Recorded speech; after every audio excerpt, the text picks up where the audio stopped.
Viewers আসসালামু আলাইকুম। মজাদার রান্নাঘরে সবাইকে স্বাগতম, সবাইকে অগ্রিম রমজানের শুভেচ্ছা। আজকে আমি আবার হাজির হয়ে গেলাম নতুন একটা রেসিপি নিয়ে। আজকে আমি লাউ দিয়ে ডাল রান্না করে দেখাবো। লাউ রান্না করতে যে রেসিপি যে উপকরণগুলো লাগে এগুলো আমি এখানে নিয়ে নিয়েছি। এখানে আমি অর্ধেকটা লাউ কেটে ধুয়ে পরিষ্কার করে নিয়েছি কিছু কাঁচামরিচ, নিয়েছি কিছু মসুর ডাল, নিয়েছি পেঁয়াজ কুচি, নিয়েছি ধনিয়া পাতা। এখন আমি সরাসরি চলে যাব চুলা। আগে থেকে একটা পাতিল বসিয়ে রেখেছি, এখানে পরিমাণ মতো তেল দিয়ে দিব।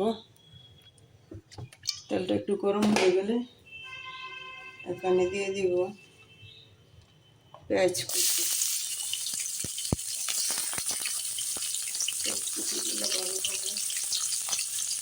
ভালোভাবে নেড়ে ছেড়ে ভেজে নেব।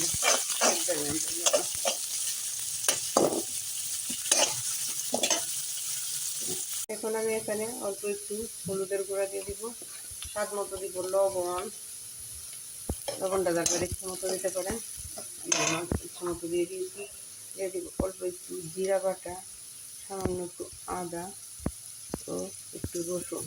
যেহেতু ডাল এড করবো এই জন্য আমি আদা রসুন জিরা সবটাই দিয়ে দিলাম। এখন আমি এখানে প্রথমে লাউটা দিয়ে দিব।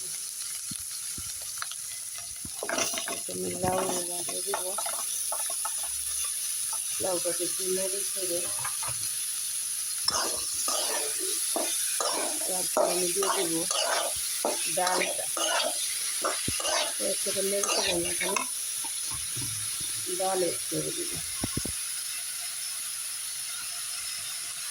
তারপরে ডাল আর লাউ দুটা একসাথে ভালোভাবে মিশিয়ে 5 মিনিটের জন্য অপেক্ষা করতে হবে। এখন আমি কাঁচামরিচগুলো দিয়ে দিব। দিয়ে 1 মিনিটের মতো নেড়ে ছেড়ে এখন আমি এখানে ঝোল এড করে দিব। ঝোলটা বেশি দিব না, যেহেতু লাউ আর ডাল মাখা মাখা হবে, এই জন্য অল্প একটু ঝোল দিয়ে দিব।